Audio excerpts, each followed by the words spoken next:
Hello, everybody. I'm going to read the section number 2 of reflection and refraction of light, chapter 22.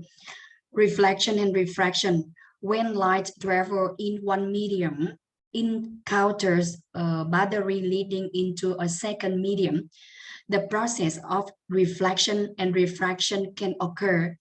In reflection, part of the light encountering the second medium bounces off that medium. In refraction, the light passing in through the second medium bends through an angle with respect to the norm or to the boundary. Often both processes occur at the same time, with part of the light being reflected and part refracted. To study reflection and refraction, we need a way to thinking about beams of light. And this is given by the ray approximation. The ray approximation in geometric optics. An important properties of light can be understood based on common experiences is the following. Light travels in a straight line path in a homogeneous medium until it encounters a boundary between two different materials. When light strikes a boundary, it is reflected from that boundary, passes into the material on the other side of the boundary, or partially does both. The preceding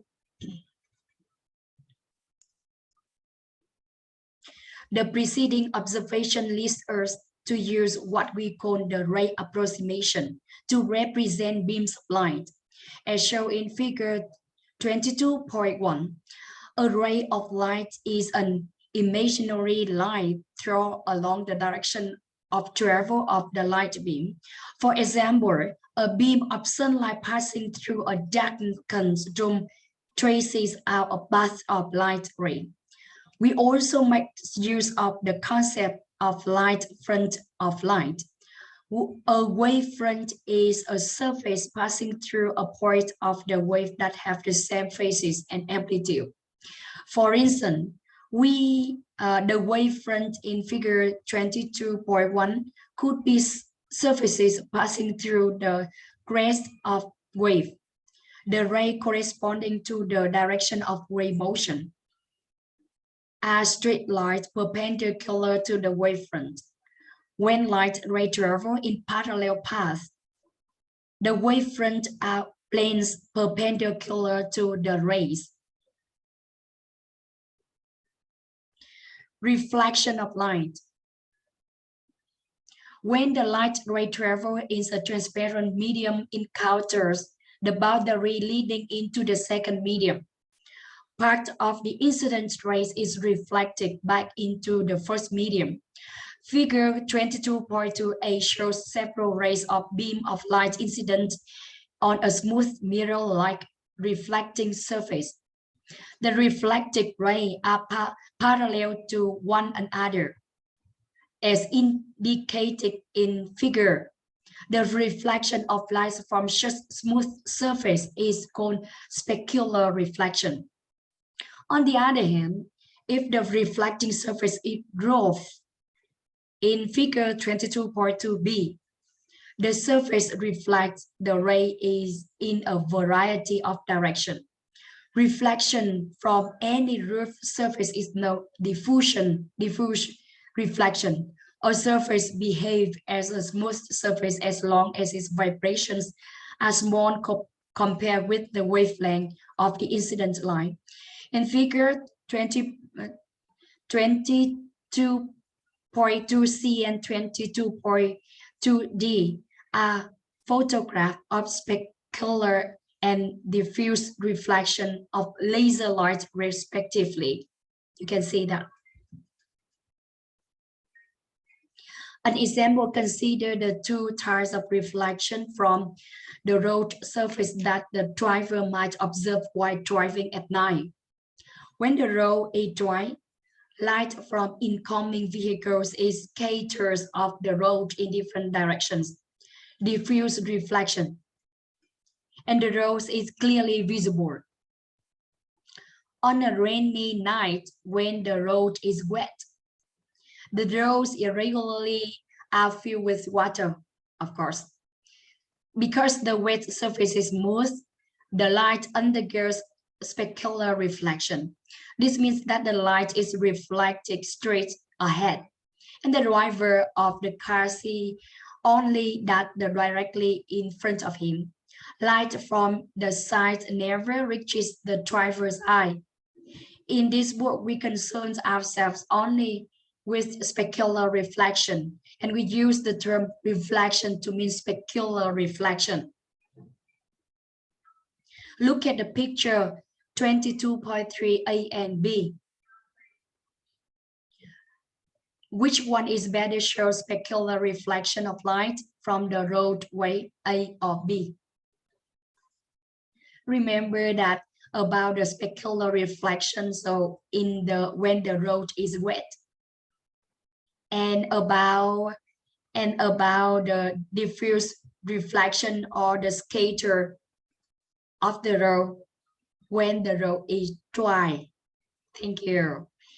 And now consider the light ray travel in air and incident some angle at the flat smooth surface. In figure 22.4, the incident and reflected ray are make an angle delta 1, theta 1, and theta 1 dash respectively, with the light perpendicular to the surface, which is called normal.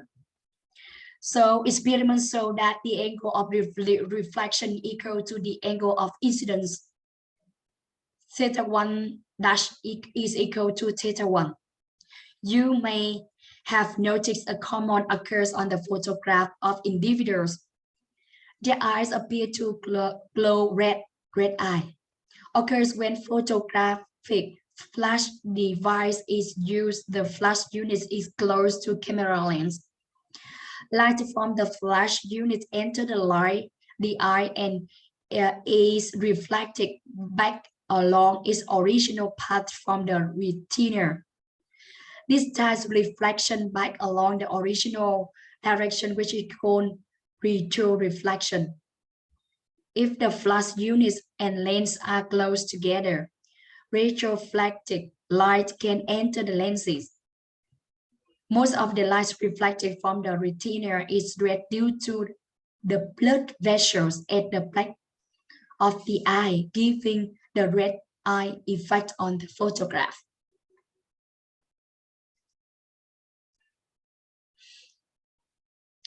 Here are some questions about applying physics, double images.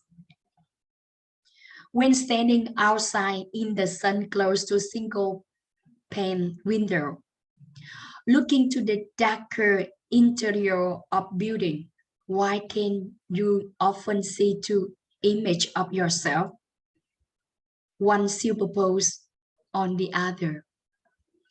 An explanation here is reflection occurs whenever there is an interface between two different media.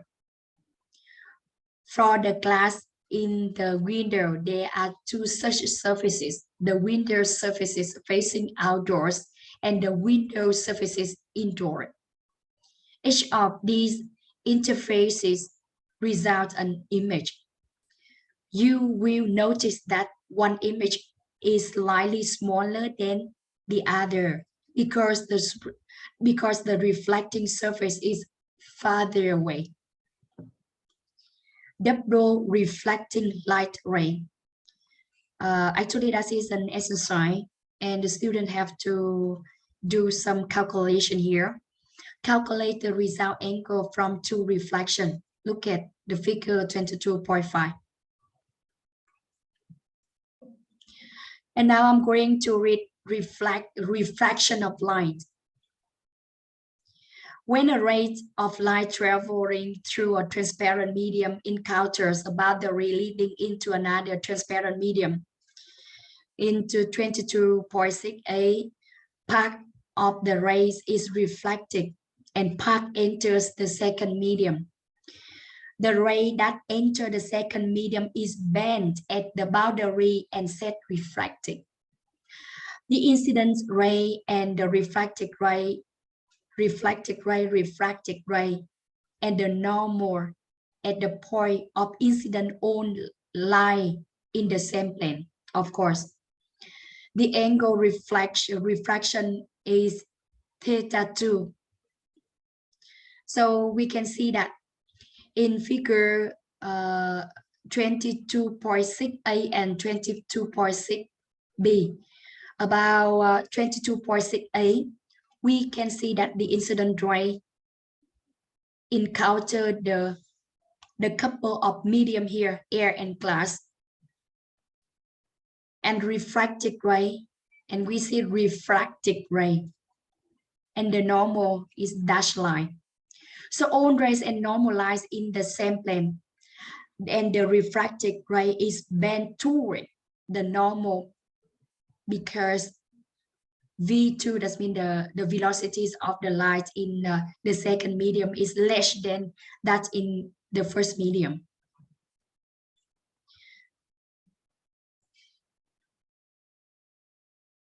So we may see that the angles of refracted ray depend on the properties of the two media through the relationship sin theta 2 over sin theta 1 equal to velocity 2 over velocity 1, and that is a constant.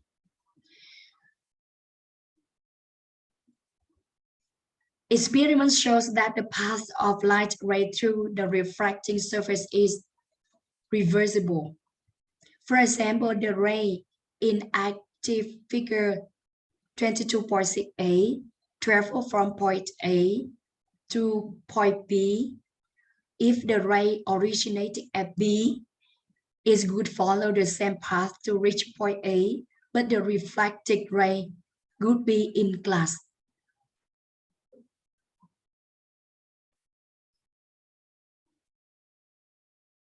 So we call it reversible. Reversible. When light moves from material in which its speed is high to material in which the speed is low, the angle of refraction theta 2 is less than the angle of the incidence theta 1. The refracted ray therefore bends toward the normal. Show as active figure 22.7a. If the ray moves from a material in which travels slowly to the material in which it travels more rapid, theta 2 is greater than theta 1. So the ray bends away from the normal. So you should distinguish the ray bend, the ray bends away, and the ray bends toward the normal. Thank you very much for your listening. See you next time with section 3, the laws of refraction. Bye bye for now. See ya.